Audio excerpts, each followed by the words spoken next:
to make you feel my love.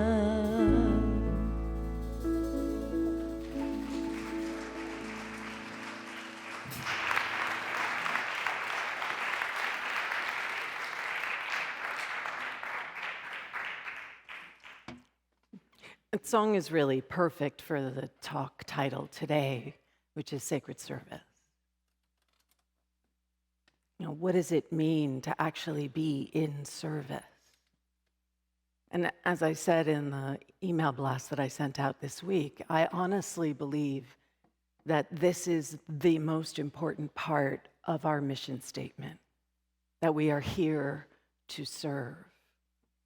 When I was at Agape getting my practitioner certification and training, on the doors to Agape in that building when we were there on that campus, there was a sign that was, as you came through the door, that said, "We are here to serve." And when we carry that first and foremost in our actions, what we are doing is sharing our love. We're sharing our light. We're sharing our joy. We're sharing our beauty. Scripture, which I love this, is that each of you should use whatever gift you have received to serve others as faithful stewards of God's grace in its various forms. And I love that because none of us are going to show up exactly the same way. In our various forms, I can't sing like Dallas. That's not going to happen up here. Don't even ask me. But whatever gift it is that you have received that is present and palpable as your own life, when we just hold on to it for ourselves, we're just making ourselves smaller. And in that process, we're making the world smaller. So I want to invite you to think of sacred service as a mirror, an opportunity to see in the mirror. And seeing the Christ in others, that becomes a reflection of your own Christ nature, right? Your Christ Buddha-ness, the I am that you are, the love that you are. Pick whatever word works for you, the mystery that you are. We're all pointing in the same direction. Can you feel that? And so when we're in sacred service, we are inviting ourselves to see the divine here, knowing that it is a reflection of ourselves. So the questions that I hear come up oftentimes around this idea of sharing so generously of our gifts and talents is either A, me? Me? Little old me? Well, I don't have anything to offer. There's nothing that I have that's of actual any value to anybody. Or the flip side of that is, well, what about me? What do I get out of this? Right? And I've been in both of these situations, right? What's in it for me? And what I want to offer to us is that both of these frameworks are actually about our ego self. They're either we feel too broken or we feel lack. We feel like there isn't enough in the world, and so, we have to make sure that we get it. So in the Buddhist language, that would be we're grasping at things. What about me? And in the Buddhist language, who me? We're avoiding something. And somewhere between grasping and avoiding is this really beautiful, sweet spot. So I've shared this image before, but it just really speaks to me so profoundly. This is what I feel like sometimes. Anybody in here agree with me?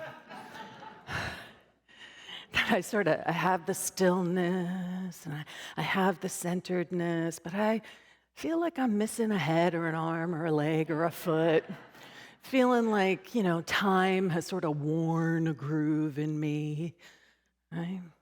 And what I want to offer is that actually being in sacred service is how we can rejuvenate and regenerate ourselves.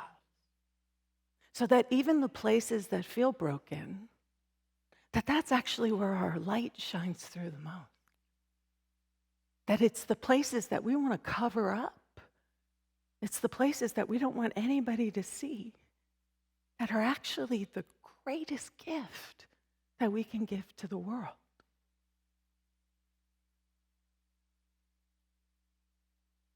So what if we held sacred service as a practice of oneness? It's not about giving and getting. It's a way of being present to the one life, to the one being.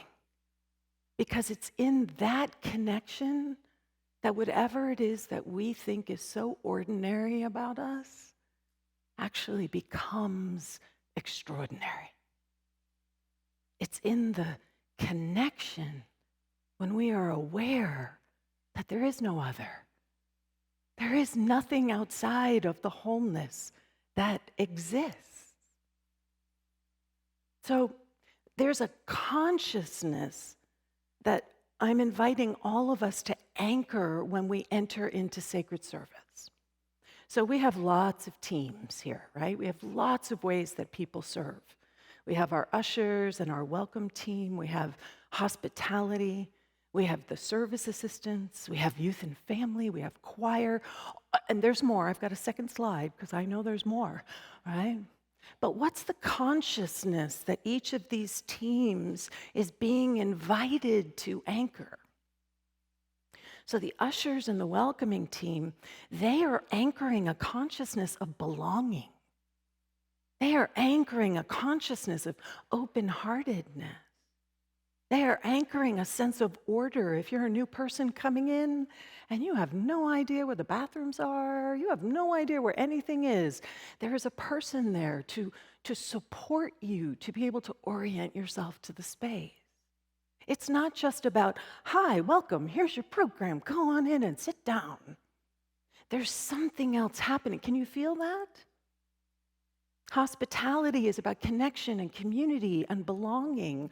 When we show up and we bring food to our potluck hospitality, what we're saying is, I am part of this magnificent community.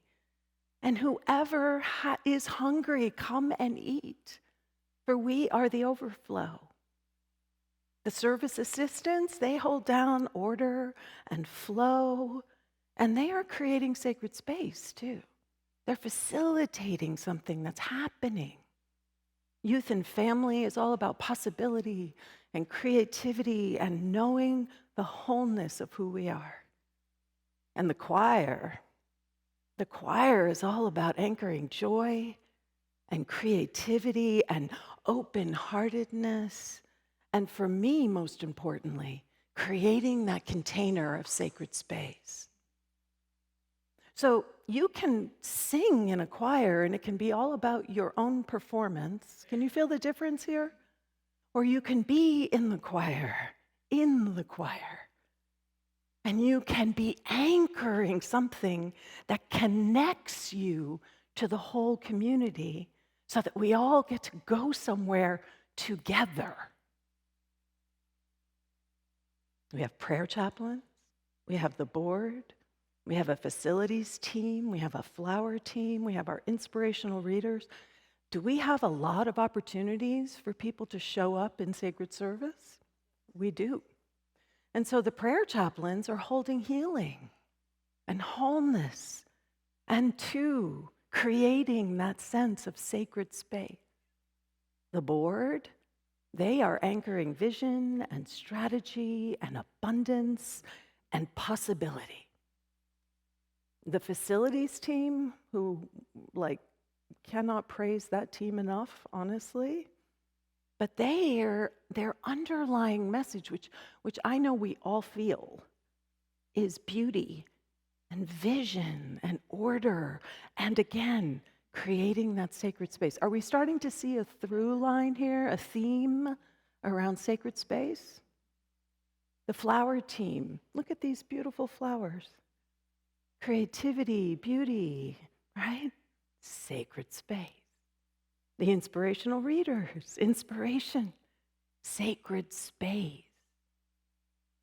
So there is a difference between serving and helping.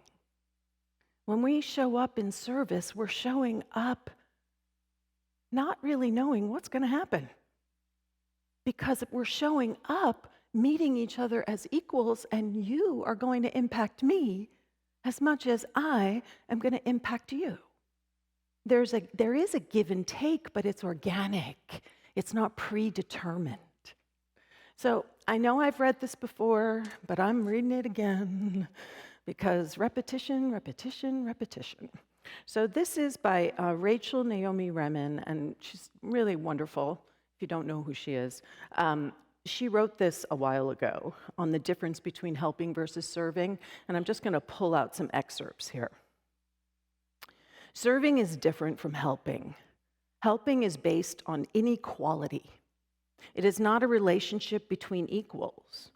When you help, you use your own strength to help those of lesser strength. If I'm attentive to what's going on inside of me when I'm helping, I find that I'm always helping someone who's not as strong as I am, who is needier than I am. People feel this inequality. When we help, we may inadvertently take away from people more than we could ever give them.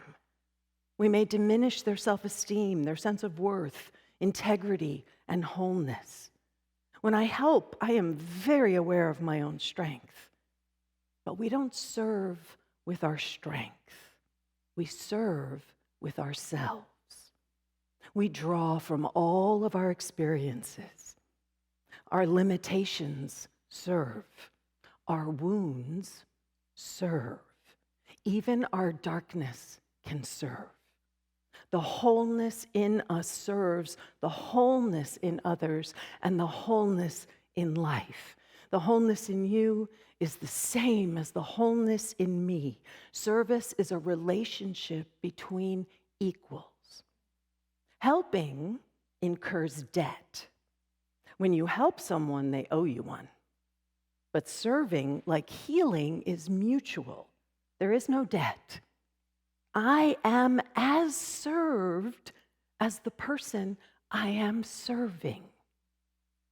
When I help, I have a feeling of satisfaction. When I serve, I have a feeling of gratitude. These are very different things. Serving is also different from fixing. When I fix a person, I perceive them as broken, and the brokenness requires me to act. When I fix, I do not see the wholeness in the other person or trust in the life that they are. When I serve, I see and I trust wholeness. It is what I am responding to and collaborating with. Service rests on the basic premise that the nature of life is sacred, that life is a holy mystery which has an unknown purpose. When we serve, we know that we belong to life and that purpose. Fundamentally, helping, fixing, and service are ways of seeing life.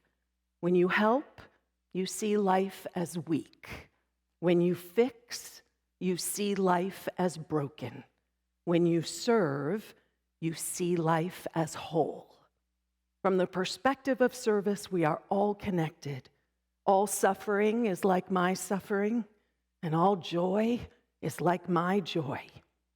The impulse to serve emerges naturally and inevitably from this way of seeing.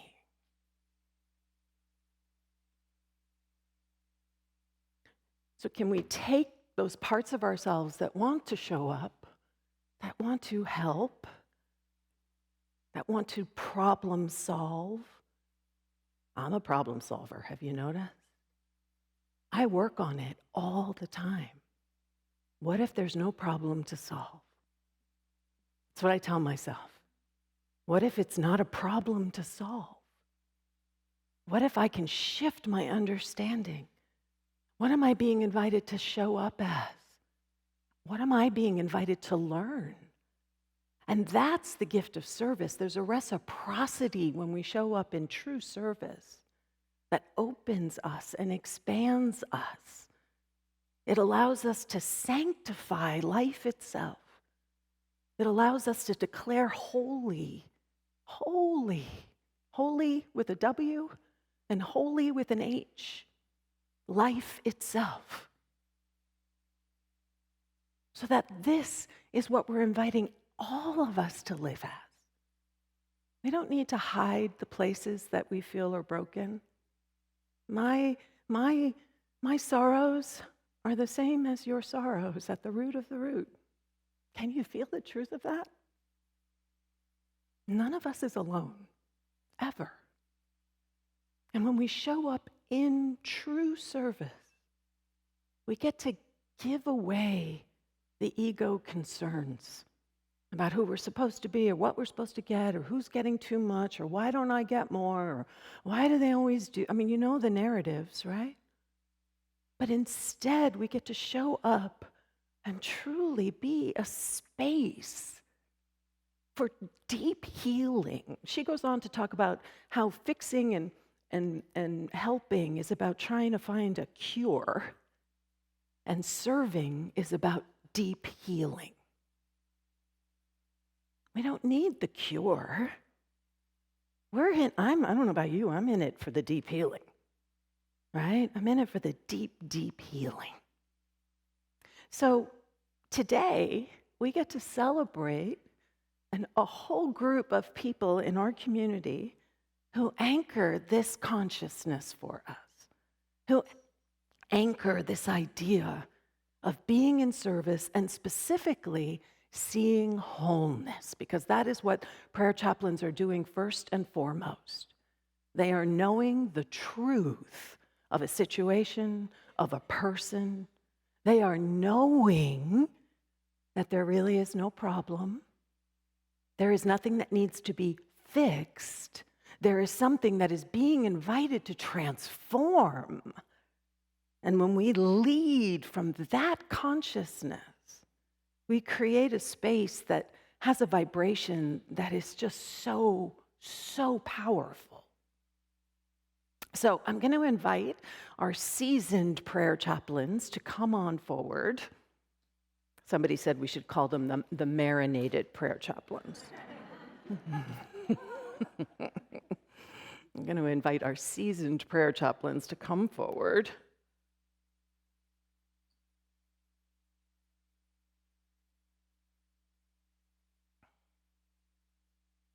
So these are the prayer chaplains who have been anchoring consciousness for this past year. Many of them have been anchoring consciousness for decades, right? For decades here.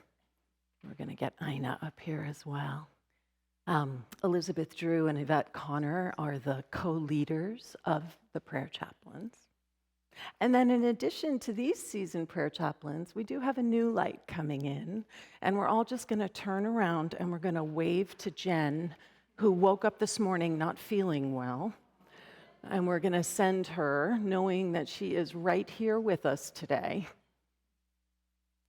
Right? She is our newest light.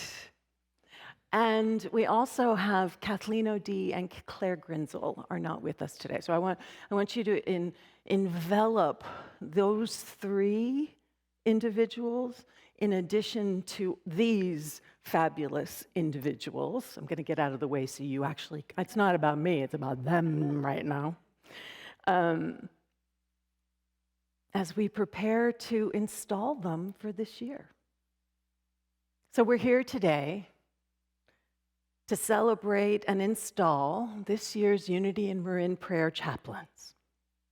They have heard the call to be powerful beacons of light for Unity in Marin and the world. Their commitment and love of affirmative prayer and unity principles is foundational to this thriving community. So we are always expanding, and we have this beautiful new addition of Jen.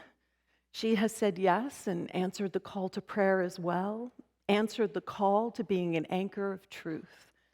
And this is a high calling, and it is also a responsibility. So through the vows that are about to be taken and the blessings bestowed, each one of these that you see before you have volunteered to be the light of love in the world and to be a spiritual partner with Unity in Marin. They have said yes to being an anchor of truth and where truth is revealed. Wholeness is restored and consciousness expands through their commitment to unity principles, affirmative prayer, and their willingness to be of service.